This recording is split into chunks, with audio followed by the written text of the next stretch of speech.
Assalamualaikum warahmatullahi wabarakatuh. Perkenalkan, nama saya Muhammad Dimas Yoga Hebiansah dari kelas 12A dengan guru pembimbing Bu Titis Prasetyaningsih. Nah, di sini saya ingin menjelaskan tentang gelombang elektromagnetik. Nah, pertama-tama, apa sih gelombang elektromagnetik itu? Nah, gelombang elektromagnetik adalah gelombang dengan muatan energi listrik dan magnet yang tidak memerlukan media untuk bisa merambat. Yang artinya gelombang ini masih bisa merambat meski berada di dalam ruang hampa. Gelombang elektromagnetik memiliki bentuk berupa gelombang transversal yang pada umumnya memiliki arah rambat.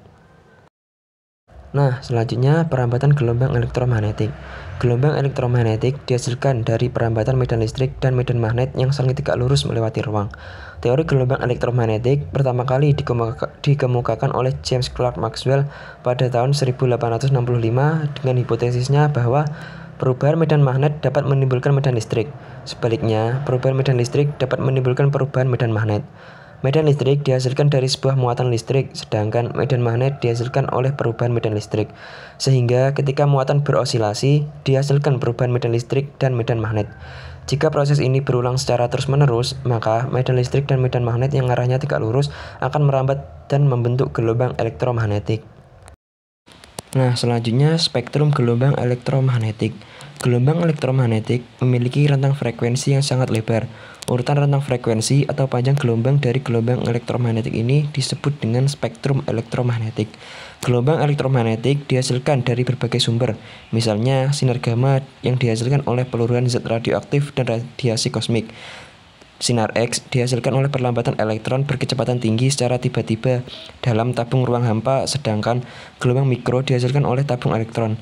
Sinar gamma memiliki frekuensi tertinggi, demikian juga energinya.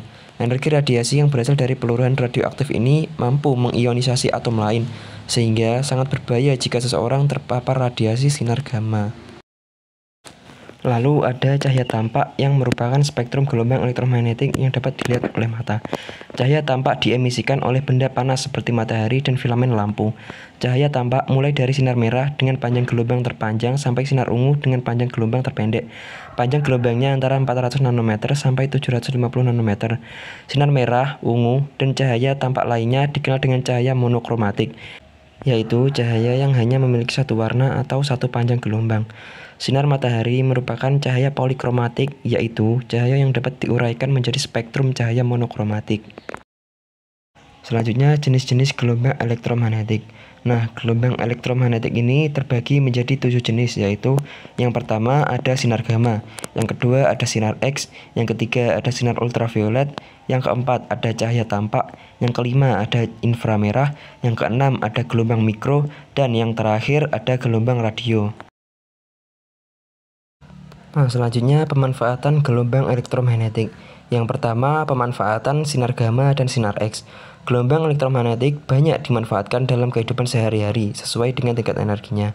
Misal, sinar gamma dengan tingkat energi yang tinggi mampu mengionisasi sel sehingga dimanfaatkan untuk membunuh sel kanker, sterilisasi alat kedokteran, dan bedah saraf otak. Demikian pula dengan energi sinar X yang dapat mengionisasi sel sehingga sangat berbahaya jika terpapar berlebihan. Energi sinar X dapat diserap oleh jaringan tubuh. Karenanya, sinar X kemudian dimanfaatkan dalam pencitraan jaringan tubuh untuk mengetahui beberapa jenis penyakit. Yang kedua, pemanfaatan sinar ultraviolet. Sinar ultraviolet berkisar antara 40 sampai 400 nanometer. Banyak terdapat dalam cahaya matahari serta dihasilkan oleh lampu khusus. Meskipun tidak terlihat oleh mata manusia, beberapa hewan dapat melihatnya. Radiasi UV dari matahari memiliki peran penting dalam kehidupan, mempengaruhi hampir semua organisme hidup. Meskipun memiliki manfaat seperti pembentukan vitamin D, paparan berlebihan dapat berbahaya bagi tubuh, termasuk menyebabkan kanker kulit. Sinar UV tidak hanya berasal dari matahari, tetapi juga dimanfaatkan dalam sterilisasi fasilitas medis, makanan, dan air minum. Pada tingkat energi yang cukup, sinar ultraviolet dapat membuat mikroorganisme tidak dapat bereproduksi. Nah, yang ketiga, pemanfaatan cahaya tampak. Penggunaan cahaya tampak dalam kehidupan sehari-hari selain untuk membantu melihat juga banyak diaplikasikan dalam bidang kedokteran, kecantikan, dan industri. Salah satu yang paling populer adalah sinar laser. Sinar laser digunakan dalam bidang kecantikan untuk meratakan kulit, menghilangkan tato, dan bekas jerawat, serta untuk terapi lasik pada mata minus. Selain itu, sinar laser juga digunakan dalam bidang kedokteran seperti untuk menghancurkan batu ginjal, empedu, atau tumor. Nah, yang keempat ada pemanfaatan sinar inframerah. Pemanfaatan sinar inframerah selain digunakan pada remote control, juga digunakan pada alat pendeteksi suhu tanpa harus menyentuh orang yang akan diukur suhunya. Termometer inframerah menjadi sangat populer ketika masa pandemi COVID-19.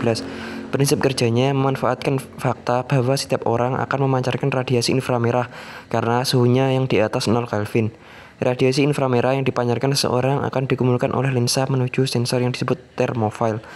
Kemudian diolah menjadi data digital dan ditampilkan pada layar sebagai suhu yang terbaca. Nah, yang kelima ada pemanfaatan gelombang mikro. Gelombang mikro banyak dimanfaatkan dalam kehidupan sehari-hari seperti pada microwave oven.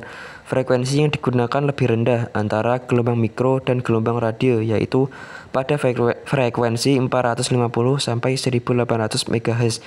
Gelombang mikro juga dimanfaatkan untuk alat telekomunikasi modern, yaitu telepon seluler. Selain itu, radio detection and ranging atau radar merupakan salah satu aplikasi gelombang mikro yang pada umumnya digunakan untuk mengukur jarak, sudut, dan kecepatan objek. Radar biasa digunakan untuk mendeteksi pesawat, mengukur kedalaman laut, bahkan digunakan sebagai alat untuk mendeteksi laju mobil yang sedang bergerak. Nah, yang terakhir ada pemanfaatan gelombang radio. Gelombang radio selain digunakan sebagai media komunikasi, juga dimanfaatkan dalam teleskop radio. Teleskop radio juga difungsikan sebagai teleskop radar untuk mengamati benda-benda langit yang jaraknya dekat dengan bumi, seperti bulan, Mars, Merkurius, dan Venus. Sinyal radio dikirimkan ke permukaan benda langit tersebut, kemudian dipantulkan kembali. Berdasarkan sinyal pantulan ini digunakan untuk memetakan permukaan benda langit tersebut. Prinsip kerja ini menjadi solusi kelemahan dari teleskop optik yang tidak dapat mengamati permukaan benda langit akibat awan gas dan debu atau nebula di antariksa. Nah, cukup sekian yang bisa saya sampaikan pada hari ini. Semoga dapat bermanfaat untuk kita semuanya. Amin. Terima kasih. Wassalamualaikum warahmatullahi wabarakatuh. Kata-kata hari ini. Ojo kata-kata pantun ya. Pak Sofyan beli Spertos. Cakep. Cukup sekian. Semoga dapat 100.